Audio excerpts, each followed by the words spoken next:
So, hi, Robert. Thank you so much for joining me all the way from Arizona.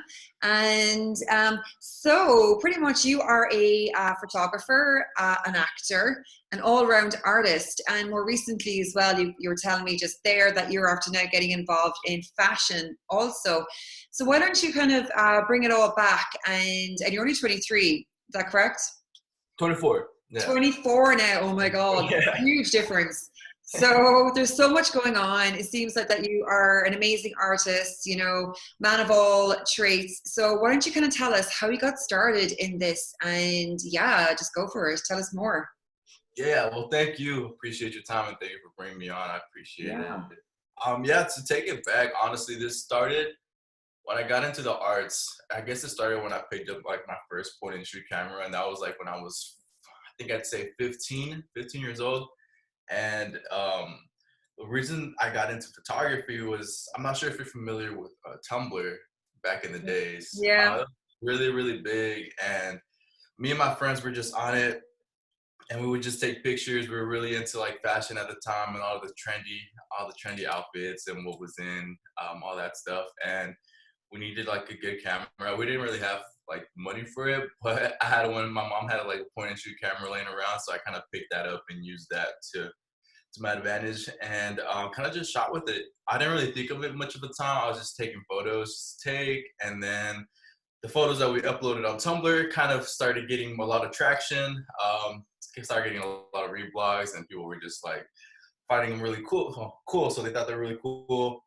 And yeah, that's kind of how it all started. And then I transitioned into video when there was this there was this dance that got really big during the time. It was called the jerk. I'm not sure if you're familiar with that I dance. think I remember hearing something about that faintly ages ago. Yeah. Yeah, that was a while ago, and that became a pretty big trend as well. And me and my friends actually got into it, and got into dancing a little bit, and we saw that people were uploading videos on YouTube with them dancing in like different areas, like different locations, just like shooting stuff, having a good time, and recording it. But we had no idea how to like work a camera. And the point and shoot camera that I did have at the time when I was shooting the photography, it shot video too. I mean, not the best, but it's what we had. And that's how I got into. That's when I started getting into YouTube to kind of like learn myself, teach myself, and be self-taught. And that's how I've always been. I've always been self-taught throughout, you know, pretty much the whole process of being in the arts. Amazing. And yeah, that's how I transitioned to video. I was working with Sony Vegas. That was like the first software I learned in editing. And I think when I was editing, it wasn't even like the full program. It was like the trial. So like I was editing, you could still see like the words on the screen on the video where it said like trial. It's not like not Okay. purchase the full program. But yeah, that's how I learned. And then I think that like when I was editing video, I think that's when it kind of hit me where I was like, well, maybe like I can maybe create something out of this. Maybe I could create like a full-time company out of this.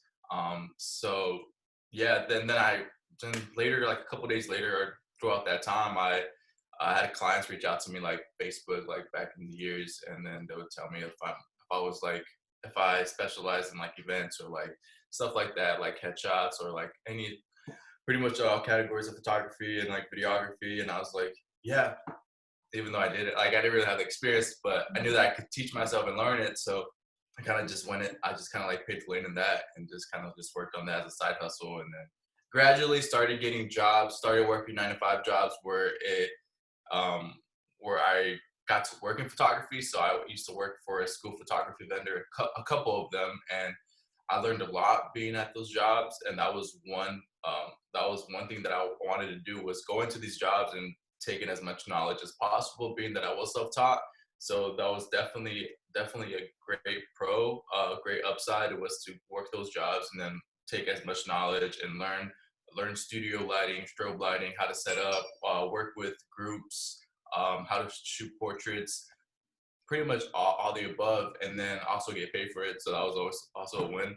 And yeah, after I think it was a year and a half ago, I recently went full time. So I'm full time now, and I do photography and videography full time, and I do acting on the side now. And then now that I have more downtime, it kind of helps me focus on other things that I've been putting on the back burner, such as working on a clothing line.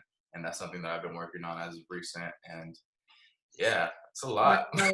So many strings to your bow. That's incredible. That's so, so good. And so, yeah, tell us about the acting side of things. How did you sort of like go from behind the camera to in front of the camera? And like, what's been, you know, what kind of projects have you worked on so far there? Yeah. So I started acting. Well, I took theater back in high school, and this was probably my sophomore year of high school. And I had to take theater. I wanted to get strictly into film, but I had no experience. So I needed the experience. And plus, I was like a really timid kid at the time, and I was not an open kid. I was just quiet and I was just a shy kid for the most part. So I needed some experience for me to be on stage, to be able to work a crowd and like perform in front of a crowd. So I did theater. I took a couple plays. I took about maybe like 4 plays. I didn't do too much plays, and just so I could get experience, and then so I could put that experience on a resume at least, and then submit to short films. And with short films locally, like the colleges out here, like NAU, ASU, the film institutes, like college students would have short films that they did for their classes. So they would look for actors, and of course, this wasn't paid or anything. It was just like you audition, you get a job, you get paid, you get meals provided, of course, and then you get the copy of the credit of the film. So yeah, I did that. I did a couple of short films like throughout the process, and I got a lot of experience to that. That way I could put that on my resume. And I think it was my junior year of high school is when I got signed to an agent in Scottsdale, and that's where it kind of paved the lane into working more commercial work. So I did more commercial work, more print work, independent films. I did more commercial work just because Arizona is more known for print and commercial. Um, there's not a lot of like huge motion picture films out here, but I gravitated towards commercial work, and I've done stuff for like Top Golf, Oregano's, just like Peter Piper, commercials like that, and then independent films, really cool independent films. If you check on my IMDb, there's a couple films on there that are independent. I did get to work on this is a while back actually. When I started just getting into acting, I had the chance to go to Atlanta, and I did work as a featured extra on Hunger Games. Very familiar with Oh, Hunger very Games. good. Yeah, it was just extra work, but it was cool. I mean, it was a really cool experience. But yeah, as far as like films, the last film project that I worked on was called Heart of a Priest. It's a very, very interesting film. Actually, it's about like the initiation of a cartel, like bringing a cartel member Wow. into the cartel. Um, and it's basically this kid has to basically eat a heart of a good person to to get into this cartel to get into the cartel.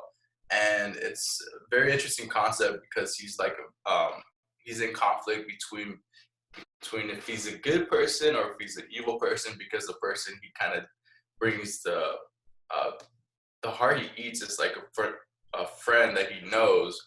But throughout like the whole plot, like you start to realize like the guy that he brought was a really good person. But it's just a lot of conflict, and it's a lot of like I think that film itself was a lot of less dialogue and more expression. So that was definitely one of like the most tougher films to work on, just because your acting was just soft facial.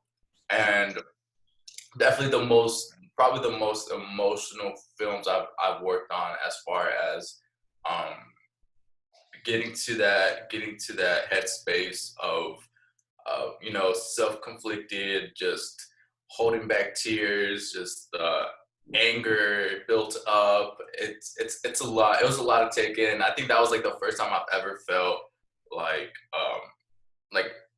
like letting a character or letting the film take a toll on me, because I had to be in that headspace for a while, pretty much throughout the whole film. So that it was a good time, and it was a really great time being able to work with like incredible actors and incredible crew that understood like where I had to be or what I had to do to be in that headspace. Mm. But yeah, that was my recent project, and I know it's pretty much completed. They're just submitting it to film festivals, and they can't release it until the festival run, of course. So hopefully it does really well. We'll see what happens. So yeah, so the film that you were just talking about, like where you to kind of get into like the emotional like, expression and really kind of tap yourself out emotionally at your Yeah, emotional capacity. That's the same film that you were just mentioning there with the cartel, yeah? yeah, Okay, that's what's the name of that movie? it's called Heart of a Priest. Heart of a Priest. Okay, so we should keep an eye out for that, and it's going to be submitted to all the film festivals fairly soon. That's a short film or a feature length, as you mentioned. Yeah, it's a short. So it's about, I'd say, how short was it? About like 20, 25 minutes. They do want to eventually make it into a feature. They just want to see how it does in the festival, like throughout the festival run. Yeah. So if it does well, if it gets picked up and it gets, we'll see what happens. That sounds I don't know. amazing. Yeah, it sounds really good. Like I like the storyline, so I must definitely Yeah. keep an eye out for that, and you must keep me updated on it as well. But I suppose then, just kind of keeping in the acting for now, like how did you, as you said that you weren't trained, and you just literally kind of started applying to short films and in student films and things like that, and then this really kind of stretched you completely, like to your, as I said, emotional capacity. How did you do that? How did you tap into that space? As a technically, untrained actor, let's say. Yeah, there's actually multiple ways to go about it. I've had people tell me to kind of like think of something. Um, well, I've I've dealt with depression, so I know how that feels. Or I've dealt with scenarios where I've had I've been heartbroken or sad or just like in complete misery. So I know how to tap into that headspace just because I've been through it. So when you've been through it, you kind of know how it feels. Mhm. So there, I used to just think of things that would just kind of like it would make me depressed. But now I just know how to tap into it because I've just felt it like numerous times back in the past, and I've dealt with it a lot. That it just became like an easy access for me. Wow. So yeah, so it's just easy to tap in for me. So I would just meet for me honestly too. It's also a lot of breathing techniques. So if I have to be alone. So that's something that I did when I was on set is I would walk off away from everybody and just kind of be on my own. I'd be in my headspace. Sometimes I'd sit down, just take these breathers in, and then I I just tap into that. I just tap into like being like just being sad, just depressed, and Wow. it's tough for me to kind of explain it. It's just like I get you. Yeah. Well, you're kind of basically like taking your emotions like from your own personal experience and expressing them then. But it must be really difficult to kind of go into those spaces. But let's go on just tap into the depression, because I mean I think that everybody, I mean, I'm sure like somebody listening to this podcast probably, have experienced depression at some point as well. I mean, do you have any sort of, I mean, how did you deal with that at the time when you were depressed, and how did you come out of it? yeah, it's definitely tough, and I feel like it's hard to control at a certain point. And I think that I don't want to speak for everybody, but it was tough for me back in the days. But the best thing, honestly, for me that really worked out was kind of keeping myself occupied. I know a lot of people who deal with depression who like to keep themselves trapped or enclosed in their rooms and keep it dark, and that's just gonna make it even worse. Um, like from my experience too, like, but what really helped was me just kind of keeping myself occupied working on things that I enjoy doing as far as like my interests or my hobbies, my passions, and then being active too. One of the biggest things was for me is like being active and moving my body, whether that was me going for a walk, going for a run, or just hitting the bag, or just lifting weights, anything of that sort, because it's just a good balance with you mentally as far as like it's a release too. It's a stress reliever. Like if you have anger built up, it's just a really great reliever. And then that's one of my biggest things. That's always something I recommend to people who battle with depression. I know at first it's gonna be tough if that's something that you're not into, but if you could force yourself into just getting active and um, just kind of going through that feeling, and then I think once you do that and you turn that to a habit, I think everything just kind of like works out in the long run. Yeah, just being active. And then recently I just started, like I said, I got into meditation. I started doing like a 10-minute guided meditation before bed. And that's something that that's really helped me for people who want to look into guided meditations. There is an app. I forgot what the name was. Headspace is one. There's a few. Yeah, Yeah, no, meditation is really, really good. I mean, I would always recommend meditation to people. Sometimes really over exercise sometimes, because exercise kind of does it for a period where you're releasing, but then you're back to that same position. Whether yeah, meditation is kind of more of a build of consistency, and it's something that like just does sort of clear your mind, and it's a whole different ball game. And I think that consistent meditation, it's you're just going to have a whole new turnaround in your mind mentally, as opposed to exercise where you're still in the same mindset and you're just kind of like physically releasing. But let's get back to your projects. So basically you've got like the movie A Priest's Heart coming out pretty soon, and then like what are you doing now at the moment? Are you kind of still, you know, with the lockdown and everything, are you still submitting for roles with acting? Are you still doing photography in certain ways? And what are you doing right now at the minute? yeah. So right now, yeah, definitely with COVID, it's definitely been a minor setback. The past 2 months were probably like one of the slowest months ever, and I figured that would happen. This month has been picking up. Things are slowly getting back to its routine.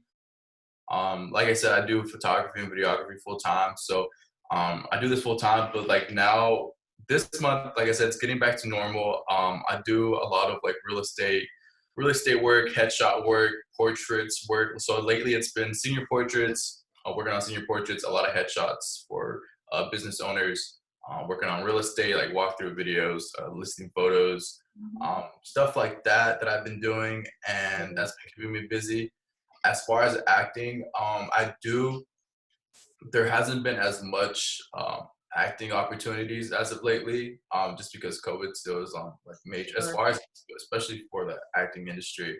But there has been like self-taped auditions that I've been sending. So maybe throughout this whole COVID, like the past 2 months, I've sent in maybe like 3 or 4 self-tapes. Yeah. To certain projects, and there are commercials out there that are looking for in-house like self-tapes, or even like in-house commercials that you would just film with your phone and they would use that footage. So there is stuff like that, but as of lately it's been a little slow for as far as acting. But I'm just thankful that my company and I'm still getting to work, and you know, I'm still getting paid and making bills. Absolutely. You know, That's great. And it feels like as an entrepreneur as well, like with your photography and videography business, and like how do you market yourself? Like how do you find those clients? to market. And yeah, that's one of the biggest things too that I've been focusing on as far as this lockdown. It's allowed me a lot of time to kind of just focus on things that I've been putting on the back burner. And some things that I've been working on, like creating a whole rate sheet with all my rates. That's something I never really had. It was just more so just conversations with my clients, like, what are you looking for? This is how much it would be. So I've been working on a lot of marketing material as far as content, and how I market myself. I do market myself through Facebook and Instagram. Instagram is one of the biggest ones. I sometimes I'll run a few ads on certain photos that I feel like people are looking for right now. So sometimes I target certain real estate agents. Sometimes I target senior portraits, or people are looking for portraits, or like family sessions, maternity sessions, stuff like that. So Instagram definitely is my go-to.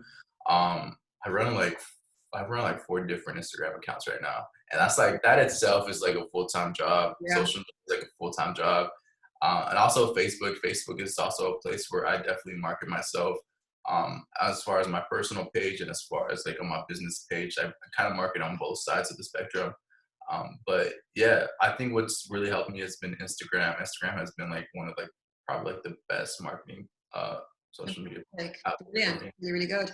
And with the videography as well, because like I mean, I kind of work predominantly in the music industry. Do you do music videos, and have you shot any music videos, and who have you worked with? Yeah, and actually that's my long term. I want to be a music video director. I have shot music videos. Last music video I shot was actually a month and a half ago, and we shot like it was a performance visual for an artist, and it was on house because of COVID. So we were like, hey, let's just get a little creative. Let's just shoot like a performance visual in the house and see how creative we could get. I used some creative lighting. We shot like on 8mm film, so it was like had this really cool aesthetic, and we released it. It did really well. But yeah, music videos is like that is like one of my long-term goals is to music video direct. I love being a creative director and just bringing like my concepts to life, especially in music videos. Just because in music videos, I feel like you have more of a um, you have more what's the word, like you just have like more creative control. It gets more creative rather than just being like a narrative film where there has to be like a specific plot or storyline throughout, which also you can do music videos, but I feel like music videos you get a little weirder and a little bit more creative. So that's something I really enjoy doing. But yeah, I do music videos and I love doing them. I did one about 4 or 5. It was like 5 months ago. It was for this artist, West Coast, and it did really well. I think we're at like 300,000 views right now on Oh, the well, video. right. Yes. Okay. So yeah, Oh, he's what's doing that? actually really well. He's getting a lot of traction online, and he's killing it. And he's based out here in Arizona, and yeah, he's His knocking it out of name? the park right now. West Coast Grizz. Oh, Yeah. cool. And yeah, actually, you might send me the link to him afterwards, and I'll throw it in the show notes here as well. I can check Sweet. out that video. Sweet. Very cool, very cool. And so yeah, so go on and tell us about your fashion line then. Like so from photography to from real estate to like being a videographer for musicians and shooting music videos to your clothing line. So Yeah. what's sort of like the angle there and how'd you get into that? Yeah, so I've always been into like fashion, in the fashion world. Mm. Not too deep, but like I've always Mhm. had I don't know, I've always had like a very good fond feeling for it. So recently I recently just came up with the brand identity and the whole objective in the name itself, and I think this was about 3 weeks ago. And I'm actually wearing a mock-up right now, a mock-up shirt. It's called Very Sincerely Your cool. Neighbor. That's the name of it. SYN, Sincerely Your Neighbor. And basically the whole premise of it is I do want to touch on mental health, especially towards creatives like artists, just because I Great. feel Yeah, like artists are very, very in tune with their emotions, and artists face a very great deal of rejection. Um, and it's just, I know a lot of artists like to tell their stories or like to vent through their art, but they never. I feel like a lot of us don't really like to communicate with one another, and that is one thing that I want to like touch on throughout this clothing line. And this is just the mock-up, it's just the logo right here, but eventually I do want to start throwing pieces on the shirt where it shows messages of mental health or like an artist's mind or like their right. ideas on the side. Just kind of like spread messages so people could know like what we're going through, what we face, and like um, just so people could, as we're walking around, people can see that on our shirts. But I want it in like in a scribbled format where it's just like it's not perfect. You know what I mean? And Yeah. yeah, and it also just touches on the community. I'm very big on community. I'm very big on working together rather than just working as one, because I feel like working as a group and working as a team, you get so much more done, and I feel like you elevate at a more higher capacity rather than just being a one man team. You know what I mean? Yeah. So I definitely want to focus on like community, your neighbors, your peers, your friends. Hence the name "Sincerely Your Neighbor." Mm. But yeah, that's basically the premise of the whole line. So right now I got the mock-ups in. I still have to like work on details and like work on other designs that I want to add on to them. And then once I get those done, I'll create an online presence online, create some product photography, shoot some editorial work for them, and then I've already got like the IG page, like the socials online. I just need the content. So once I do that and create an online presence, I think it'll do well. I just gotta. Yeah, no, I think that is actually a really, really good idea. I think it's fantastic. Yeah, and I mean, so what is the website or what's the Instagram handle like where people can find the clothing once it's uploaded and where they can find you as well for music videos and whatnot? Yeah. So for the clothing line, it's called Sincerely Your Neighbor. It's sincerely with one Y, just because somebody else took the name a while back and they don't even use it. So I'm trying to get the name. I've sent an email to Instagram. Hopefully we get that. But right now it's Sincerely Your Neighbor with one I. And yeah, that's the clothing line. It's like I said, it's fairly new. We're still working on getting content done for that. As far as for my page, if you go on my Instagram, it's Robert Cordero Jr. That's Robert C-O and then Cordero CORDERO JR. That's where I post a lot of like my editorial and fashion work.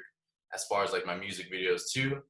And then if you go on my bio, you'll see my other two accounts, which is like my personal, and then I have my media company page on there as well.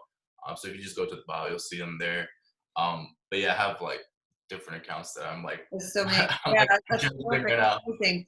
And tell me as well, like, so, I mean, obviously you're clearly very entrepreneurial. What advice do you have for, you know, be it like musicians? Because like, I mean, I work with musicians, and what I actually try and do, and the reason why I got into it as well, was that because it's already in the music industry, but because of the mental health in, the music industry, music business and whatnot.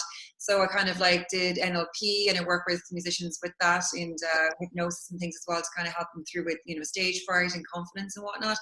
Yeah. But yeah, so many of them, they don't really kind of necessarily treat their music career as a business, which is kind of something I try and teach them and show them how to do as well.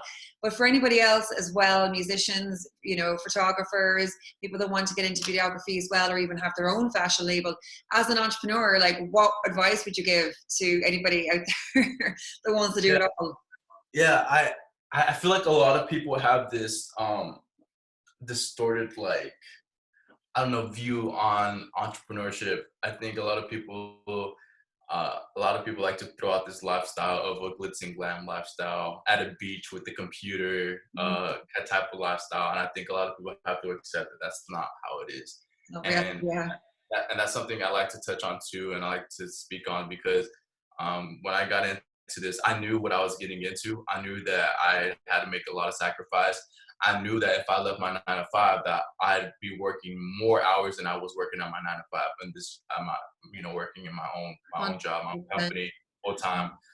Um, it's a lot. It's a lot of struggle and challenges, and I think a lot of people need to accept that, and like going into that like full throttle. And it has to be something like you are truly passionate about. Like if you're not passionate about it, I feel like you will not do well. And if you're just in it for the money, I feel like it's just not gonna work out in the end. You definitely have to have a passion and like be truly ambitious. And I think that's something I've noticed a lot of like small businesses lack. I feel like just because like, I've had conversations like that where it's just like, oh, I'm just like doing this for the money. Like I just have this. I just had like I can make a lot of money doing this. I was like, all right, well, good luck to you. Like we'll see what happens. Like we'll make it happen. But most of the times, like what I've seen is like it just flops, or they're just not happy doing it. So they'll just kind of like give it up. So I think at the end of the day, you just have to be like truly happy, truly passionate about what you're doing, about your craft, and kind of just accepting the lifestyle for what it is, and yeah, just kind of like it's a lot of challenges, a lot of sacrifices, and You kind of know exactly what you want, and then go all in and be in it for the long run. definitely. Yeah, 100%. I couldn't agree with you more. Yeah, it's so true. Make sure whatever it is as well, it's something that you're passionate about. Yeah.